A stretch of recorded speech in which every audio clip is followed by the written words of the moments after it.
Hello friends, तो आज हम यहाँ पर देखते हैं कि प्रेजेंट में जीना, इसका जो है अगला पार्ट। 2 पार्ट तक हमने देखा था, तीसरा पार्ट हम देखने जा रहे हैं। तो वहाँ पर हमने देखा था कि ये जो प्रेजेंट में जीना या मन पर कंट्रोल करना या विचारों को देखना, अवेयरनेस, ये सभी चीज़ें एक ही लक्ष्य की ओर इशारा करती है। वो है कि अपने मैं भावना को ख़त्म करना, उस अपने अहंकार को ख़त्म करना। और उसमें एक शब्द और जोड़ लो, वो है आत्मज्ञान। आत्मज्ञान का मतलब आत्मा का ज्ञान नहीं होता, आत्म मतलब सेल्फ। तो सेल्फ मतलब वही अहंकार को जानना। हम अपने विचारों को देखेंगे, अपने जैसे कोई विचार आया, गुस्सा या डर या कैसा भी विचार, तो उसको हम देखेंगे, ऑब्जर्व करेंगे उसको, तो वो क्यों आया, इस पर जाएंगे तो वो मैंने उसी माहौल या प्रकृति में रह रहा हूँगा तभी ये विचार मुझे आया। तो इसको देखते देखते मुझे ये लगेगा कि ये सभी विचार जो हैं वो प्रकृति और माहौल से आ रहे हैं। और फिर धीरे धीरे मुझे पता चलेगा कि मैं इन सब का दृष्टा हूँ, मैं शुद्ध चेतना वही आत्मा हूँ। तो ये धीरे धीरे ये चीज़ें हमें पता चलेगी। तो आत्मज्ञान का मतलब भी यही होता है कि अपने अहम भाव को जानना, अपने अहंकार को जानना कि मैं ये जो खुद को शरीर या मन मान बैठा हूँ, ये सब चीज़ें मैं नहीं।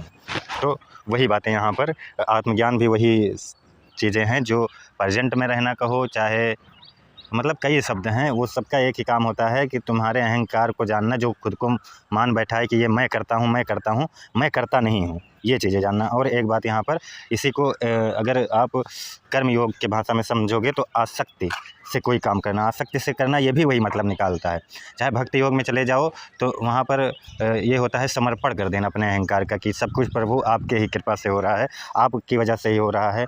अब वहाँ पर प्रभु मतलब यही हो जाता है कि परमात्मा, वो सत्य, सब कुछ उसी से हो रहा है, सब कुछ प्रकृति से हो रहा है। एक हिसाब से अगर समझे तो प्रकृति भी कह सकते हैं या परमात्मा कह सकते हैं।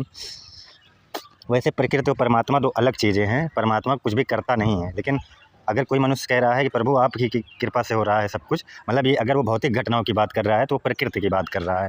तो चाहे भक्ति योग में उसको समर्पण से ले लो, और चाहे कर्म योग में आप उसको आसक्ति से ले लो। आसक्ति मतलब जैसे कोई कार्य मैं कर रहा हूँ तो मैं अकर्ता कब होऊंगा, मतलब मुझ में आसक्ति भाव कब होगा, मतलब किसी भी कार्य के प्रति आसक्ति मुझे कब होगी, मुझे डिसअटैचमेंट कब होगी उसके प्रति।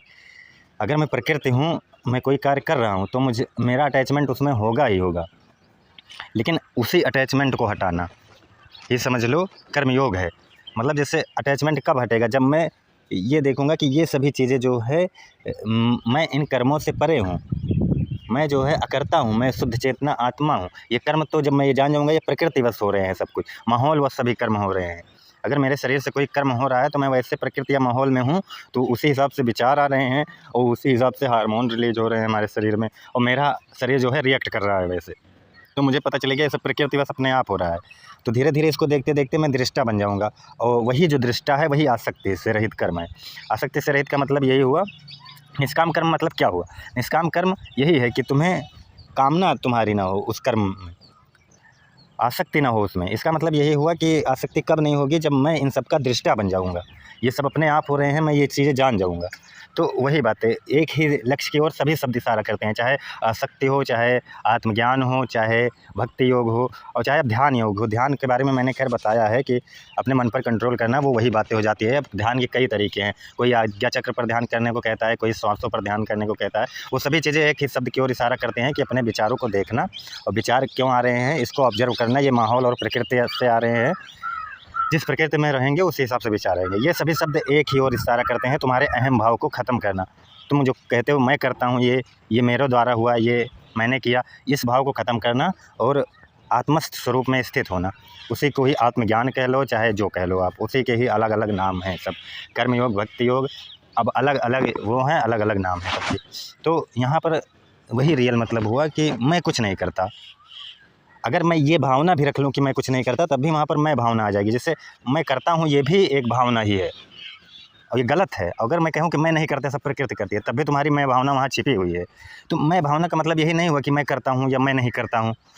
तुम्हें उसको अनुभव में लाना पड़ेगा कि सब कुछ प्रकृतिवश हो रहे हैं, माहौलवश सब हो रहे हैं। तभी भगवान कृष्ण गीता में कहते हैं कि हे अर्जुन, तू जो है कर्म कर, तू सिर्फ कर्म कर, और तू ये जो कर्म है, कर्म कर नहीं, तू प्रकृतिवश ये कर्म तुझसे करवाएंगे, तू युद्ध कर, और तू कर चाहे ना कर, तुझे करना पड़ेगा, क्योंकि प्रकृति के गुण तुमसे युद्ध करवाएंगे ही।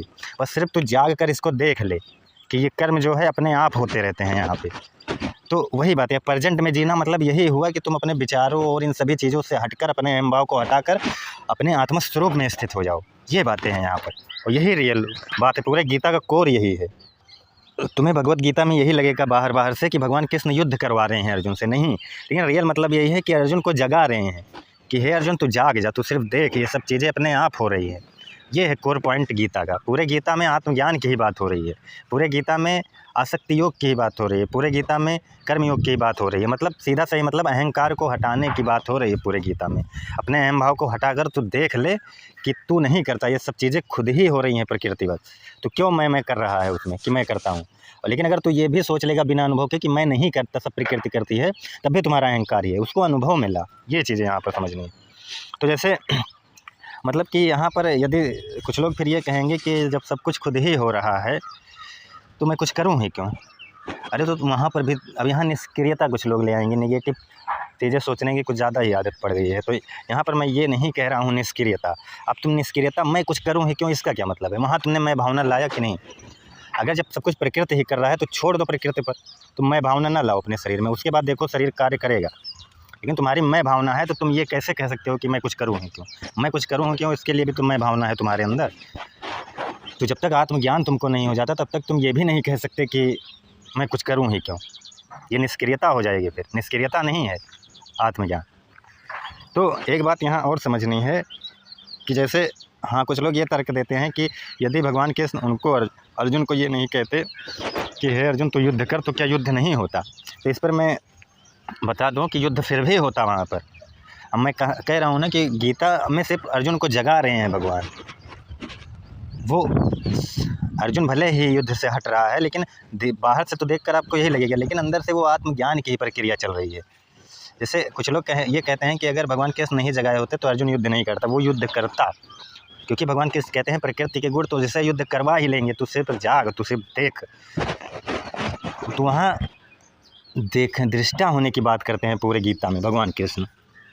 तो वही बातें फिर वहाँ पर जैसे वो युद्ध होता, वो जगाते या ना जगाते, लेकिन जगाने से फ़ायदा ये हुआ कि जो अर्जुन थे, अर्जुन ने वो अनुभव किया कि मैं तो आत्मा हूँ, मैं तो वही ब्रह्म हूँ।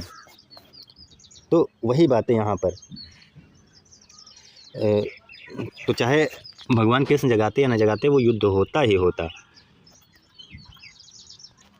युद्ध इसलिए होता क्योंकि भगवान कृष्ण तो जान रहे हैं कि अर्जुन जो है वो अभी उसको अवेयरनेस थोड़ी हुई है, वो तो अभी शरीर या मन ही है ना, तो प्रकृति ही है। शरीर या मन ये प्रकृति का ही तो हिस्सा है, और जो कर्म है वो प्रकृति के गुण हैं। तो इसीलिए भगवान कृष्ण कहते हैं कि प्रकृति के गुण तुझसे युद्ध करवाएंगे, तुझसे जाग के देख ले। मतलब सब कुछ खुद ही होता है, बस तुम्हारा अहम भाव जो है वो कहता है कि मैं करता हूँ। तो यहाँ पर एक बात और समझना है कि तो भगवान कृष्ण उनको क्यों कहते हैं कि तू फिर युद्ध कर, ये क्यों कहा। तो यहाँ पर ये समझना है कि अर्जुन जैसे है वो अजागरूक था, उसमें जागरूक नहीं था, वो डर मोह और भ्रम में फंसा हुआ था, अपने कर्तव्य के प्रति अटैचमेंट या फियर था उसका। तो भगवान कृष्ण कहते हैं तू युद्ध कर, मतलब यह नहीं कि युद्ध को फोर्स करो, बल्कि अपने अवेयरनेस में रहकर कर्म करने को कहते हैं वो। अब जैसे एग्जांपल ले लो, जैसे आदमी नाव में बैठा है, बहाव तेज़ है, अगर वो अवेयरनेस नहीं है उसके पास, वो डरता है, वो लजता है। अगर कोई कहे तो बस बैठ, अवेयर रहे, नाव बहाव में जाएगी, नाव में ही जाएगी। पर आदमी अब एक्सपीरियंस में स्वतंत्र है, वो अब अनुभव कर लेता है जैसे सब कुछ। तो गीता में जो युद्ध है वो कर्म का प्रतीक है, सिर्फ बाहरी युद्ध नहीं, बल्कि जीवन का हर एक्शन। अगर अर्जुन उठता नहीं, फियर गिल्ट कन्फ्यूजन में फंसा रहता, कृष्ण कहते हैं नॉलेज के साथ एक्शन करो, ज्ञान के साथ एक्शन करो। अवेयरनेस जो एक्शन है वो प्रकृति द्वारा होता है, लेकिन अवेयरनेस अर्जुन का अंदरूनी स्तर है।